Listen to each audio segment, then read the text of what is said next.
Very rarely does a work leave the studio in a crate and emerge from the crate as it's meant to be in the space, certainly with these larger installations.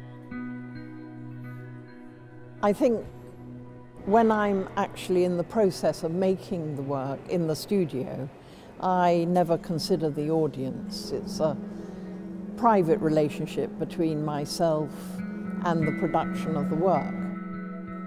That's an entirely different matter when it comes to installing the work. In some ways, that's the moment of maximum fear, because I'm entering a space almost without a script. You could say I've got the words, but I have no idea what the overall construction of those words may be. It's going to be a very dynamic process. For me, it is a form of choreography.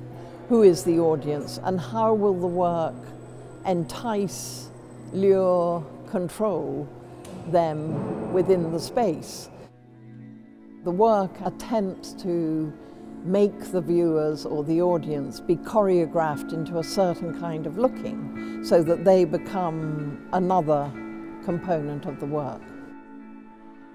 I wanted to look at sculpture as a restless object, where the whole of the sculptural form was open to scrutiny and not just determined by where it landed on the ground. So the whole idea was to keep the floor completely empty, so the audience was then able to examine these suspended objects all at different heights.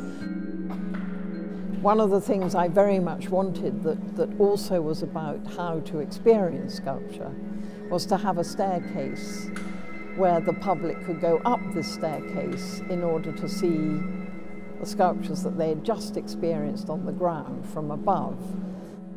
It would have to been an enormous structure in the space to allow that to happen. So I decided to make this kind of ghost staircase, which is the kind of memory of that staircase, and also something that takes us up into this amazing ceilinged space. Almost all of it has been made from recycled offcuts, actually, offcuts that have stockpiled in the studio.